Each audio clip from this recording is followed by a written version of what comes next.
Hi, ഞാൻ Ajay. Third year B student from government medical college Idukki. So ഇപ്പോൾ current paediatrics posting ആണ്. And ഞാൻ എൻ്റെ ഒരു ഡേ ഇൻ മൈ ലൈഫ് നിങ്ങൾക്ക് കാണിച്ചു തരാം, പീഡിയാട്രിക്സ് പോസ്റ്റിങ്ങും കാര്യങ്ങളൊക്കെ. എനിക്കിപ്പോൾ കറൻ്റ് നടക്കുന്ന പോസ്റ്റിംഗ് പീഡിയാട്രിക്സിലാണ്. പീഡിയാട്രിക്സ് സ്റ്റാർട്ട് ചെയ്തിട്ട് കുറച്ച് ദിവസമായി.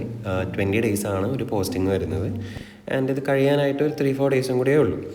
ആൻഡ് ഞങ്ങൾക്ക് ക്ലാസ്സസ് 8 o'clock തന്നെ സ്റ്റാർട്ട് ചെയ്യും. പീഡിയാട്രിക്സ് കുറച്ച് സ്ട്രിക്റ്റ് ആണ്. ആൻഡ് പീഡിയാട്രിക്സിനെ പറ്റി പറയുകയാണെങ്കിൽ ഇതിൻ്റെ പോസ്റ്റിങ്സ് 8 to 12 ആണ് വരുന്നത്. 8 to 9 ഞങ്ങൾക്ക് എല്ലാവർക്കും കൂടി ഒരു ലെക്ചർ ഉണ്ടാകും. ഫസ്റ്റ് ഒരു ലെക്ചർ കഴിഞ്ഞിട്ട് പിന്നെ 10 ആയിട്ട് ഡിവൈഡ് ചെയ്തിട്ട് first 10 will go to the OP and next 10 will go to the ward. And ഒരാൾ കേസ് എടുക്കേണ്ടി വരും. വാർഡിലുള്ള ഒരാൾ കേസ് എടുത്തിട്ട് അയാൾ അന്നെടുത്ത കേസ് എന്താണോ അത് പ്രസൻറ്റ് ചെയ്യേണ്ടി വരും. ഇതെല്ലാം കഴിയുന്നത് കേസും OPയിലൊക്കെ പോയിട്ട് OPയിലെ കേസൊക്കെ കണ്ടു കഴിഞ്ഞ് വരുന്നത് ഒരു 11 അടുത്താണ്. 11 ആകുമ്പോഴേക്കും ഞങ്ങൾ എല്ലാവരും കൂടി ഒരുമിച്ചിരുന്നിട്ട് അന്ന് ഏതാണോ കേസ് എടുത്തത് അന്ന് കേസ് പ്രസൻറ്റ് ചെയ്യുന്ന ഒരാൾ അയാൾ കേസ് പ്രസൻറ്റ് ചെയ്യും. എന്നിട്ട് നമ്മൾക്ക് മാം കുറേ ക്വസ്റ്റ്യൻസും കുറേ ടോപ്പിക്സ് ഡിസ്കസ് ചെയ്യും. അന്നത്തെ കേസിൻ്റെ റിലവൻ്റ് ആയിട്ടുള്ള ടോപ്പിക്സ് നമ്മൾക്ക് പറഞ്ഞു തരികയും ചെയ്യും. ആൻഡ് ബെഡ് സൈഡിൽ ചെന്നിട്ട് നമുക്ക് ക്ലിനിക്സിൽ നമ്മുടെ ക്ലിനിക്കൽ എക്സാമിനേഷനും അസസ്മെൻറ്റും ഡെവലപ്മെൻറ്റ് അസസ്മെൻറ്റും കുറേ കാര്യങ്ങളൊക്കെ പറഞ്ഞുതരും. പീഡിയാട്രിക്സ് പോസ്റ്റിംഗ് എങ്ങനെയുണ്ടെന്ന് ചോദിക്കുകയാണെങ്കിൽ ഞാൻ ഒറ്റ ഉത്തരവേ പറയുള്ളൂ, വലിയ കുഴപ്പമില്ല. കാരണം എനിക്ക് ആദ്യമൊക്കെ ഈ പോസ്റ്റിംഗ് ഒട്ടും ഇഷ്ടമല്ലായിരുന്നു കേട്ടോ. പിന്നെ വരുമ്പോൾ ഞാൻ കുറച്ച് കാര്യങ്ങൾ പുതിയതായിട്ട് പഠിച്ച് വന്നപ്പോഴേക്കും എനിക്ക് ഈ പോസ്റ്റിംഗ് കുറച്ച് ഇഷ്ടപ്പെടാൻ തുടങ്ങി. പീഡിയാട്രിക്സിൻ്റെ കേസ് ടേക്കിംഗ് കുറച്ച് ബുദ്ധിമുട്ടായിട്ടുള്ള ഒരു കാര്യമാണ്. കാരണം എക്സാമിന് നമുക്ക് ആകെ 45 മിനിറ്റേ കിട്ടത്തുള്ളൂ. അതിൻ്റെ ഇടയിൽ നമ്മൾ ഈ കേസ് മൊത്തം എഴുതി തീർക്കുകയും വേണം, നമ്മൾ കുറേ കാര്യങ്ങൾ അസസ് ചെയ്യുകയും വേണം. അപ്പോൾ ഇതിനെല്ലാം നമുക്ക് ആകെ 45 മിനിറ്റാണ് കിട്ടുന്നത്. പിന്നെ കൊച്ചൊട്ട് കോപ്പറേറ്റ് ചെയ്തില്ലെങ്കിൽ സ്വാഹ, അന്ന് നമ്മുടെ മാർക്കും പോകും, എല്ലാം തീരുകയും ചെയ്യും, നമ്മൾ തോക്കുകയും ചെയ്യും. സോ അതാണ് ഇതിൻ്റെ ഉള്ളൊരു ബുദ്ധിമുട്ട്. ബാക്കിയൊക്കെ നോക്കുവാണെങ്കിൽ പീഡിയാട്രിക്സ് ആക്ച്വലി അടിപൊളിയാണ്. കാരണം നമുക്ക് കുറേ പിള്ളേരെ ഇങ്ങനെ കളിപ്പിക്കാൻ പറ്റും, കുറേ പിള്ളേർ നമ്മളടുത്ത് വരും. And it is actually kind of fun. നല്ല രസമാണ്. പിന്നെ it also made me realise how small the things and the problems in my life was and how casually I took everything for granted. കാരണം ജനിച്ചൊരു കുട്ടിക്ക് ഇത്രയും അസുഖങ്ങളൊക്കെ ഞാൻ ആദ്യമായിട്ടാണ് കാണുന്നത്.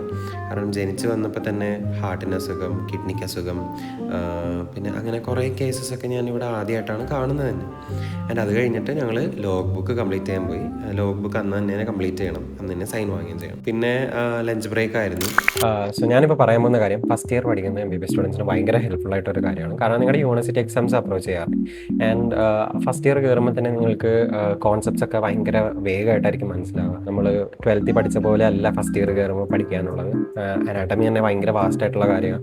എന്തൊക്കെ പഠിക്കണം, എവിടെ നിന്ന് പഠിക്കണം, ഏത് ക്വസ്റ്റ്യൻ ചെയ്യണം, എന്താണ് എസ്സേക്ക് വരിക, ഇതൊന്നും നമുക്കൊരു ഐഡിയ ഉണ്ടാവില്ല. നിങ്ങളുടെ ഫസ്റ്റ് ഇയർ കോൺസെപ്റ്റ്സ് ഒക്കെ സ്ട്രോങ് ആക്കിയാലാണ് നിങ്ങൾക്ക് സെക്കൻഡ് ഇയർ ചെല്ലുമ്പോൾ എന്തെങ്കിലും കാര്യങ്ങളൊക്കെ നിങ്ങൾക്ക് മനസ്സിലാവത്തുള്ളൂ.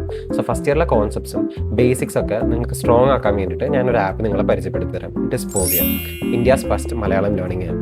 ദേ provide hand written notes, recorded classes, practical sessions, MCQ banks and mentorship programmes. ഇന്ത്യയിലെ ഏറ്റവും ആദ്യത്തെ മലയാളം ലേണിംഗ് ആപ്പാണ്. സോ നിങ്ങളുടെ ഫസ്റ്റ് ഇയർ കോൺസെപ്റ്റ്സും ഫൗണ്ടേഷനും ഒക്കെ ബെറ്റർ ആക്കാൻ വേണ്ടിയിട്ട് I don't think there is a better option in Malayalam other than ഫോവിയ.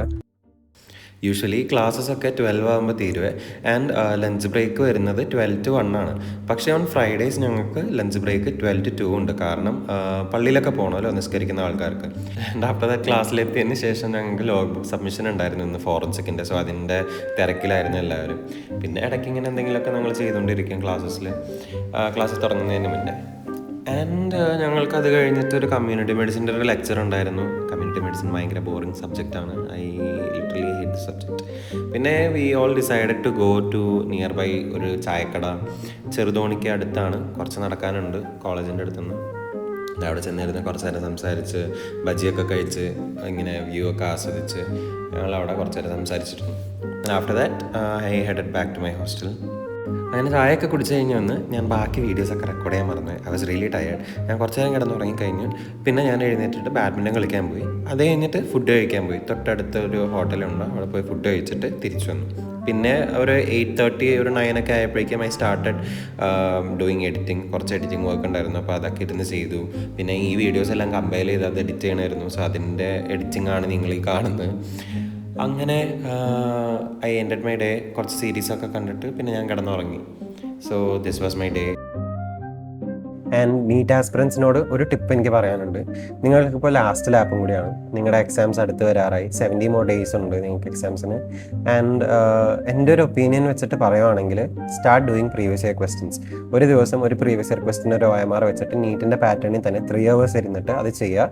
അതിൻ്റെ വന്ന മിസ്റ്റേക്സ് നമ്മൾ കറക്റ്റ് ചെയ്യുക. എന്നിട്ട് കറക്റ്റ് ചെയ്ത് കഴിഞ്ഞിട്ട് ഒരു മിസ്റ്റേക്ക് ബുക്ക് എടുത്തിട്ട് ഓരോ സബ്ജക്റ്റിനും, അതായത് ഫിസിക്സ്, കെമിസ്ട്രി, ബയോളജിക്ക് ഓരോ മിസ്റ്റേക്ക് ബുക്ക് എടുത്തിട്ട് നിങ്ങൾക്ക് അന്ന് വന്ന മിസ്റ്റേക്ക് എന്താണോ അത് പകർത്തി എഴുതുക, അതിൻ്റെ കോൺസെപ്റ്റ് സൈഡിൽ എഴുതുക, എന്നിട്ട് ആ കോൺസെപ്റ്റ് അന്ന് തന്നെ പഠിക്കുക. ആൻഡ് ഇത് ഒരാഴ്ച കണ്ടിന്യൂ ചെയ്യുക. നിങ്ങൾക്ക് അതിൻ്റെ ഇടയിൽ വേറെ എക്സാംസ് ഉണ്ടെങ്കിൽ ആ എക്സാമും കൂടി കൊടുക്കുക, നമ്മുടെ പ്രീവിയസ് ഇയർ ചെയ്യുക, അല്ലാണ്ട് വേറെ കുറച്ച് ക്വസ്റ്റ്യൻസും കൂടി ചെയ്യാം. സോ ഇൻ എ വീക്ക് നമ്മൾ 2 എക്സാം ഒരു ദിവസം വെച്ച് കൊടുക്കുകയാണെങ്കിൽ you will be approximately doing more than 400 questions per day, 2 question paper ആണെങ്കിൽ. So think about 1 week. ഇത് നിങ്ങൾ കൺസിസ്റ്റൻ്റ് ആയിട്ട് ഒരു 2 weeks ചെയ്യുവാണെങ്കിൽ നിങ്ങളുടെ മാർക്ക് ഭയങ്കരമായിട്ട് ഇൻക്രീസ് ചെയ്യാൻ സ്റ്റാർട്ട് ചെയ്യും. And you can see the change also. ഇത് നിങ്ങൾ കറക്റ്റായിട്ട് ഫോളോ ചെയ്യുക. ലാസ്റ്റ് 70 days കറക്റ്റായിട്ട് റിവിഷൻ ചെയ്യുക, ബയോളജി നല്ലോണം വായിക്കുക, NCERT ടെക്സ്റ്റിലെ ക്വസ്റ്റ്യൻസ് പക്കയായിട്ട് ചെയ്തു പോവുക. പ്ലസ് ഫിസിക്സും കെമിസ്ട്രി അതുപോലെ തന്നെ NCERTയുടെ ബാക്കിലുള്ള ക്വസ്റ്റ്യൻസും NCERT ടെക്സ്റ്റിൻ്റെ ഉള്ളിലുള്ള ക്വസ്റ്റ്യൻസ് ഒക്കെ കറക്റ്റായിട്ട് ചെയ്തു പോവുക. And yes, you will definitely get the seat if you are hard working. So ബാക്കി വിശേഷങ്ങളൊക്കെ ആയിട്ട് നമുക്കിനി അടുത്ത വീഡിയോയിൽ കാണാം. അതുവരേക്കും സ്റ്റേ ട്യൂൺഡ്. ബൈ.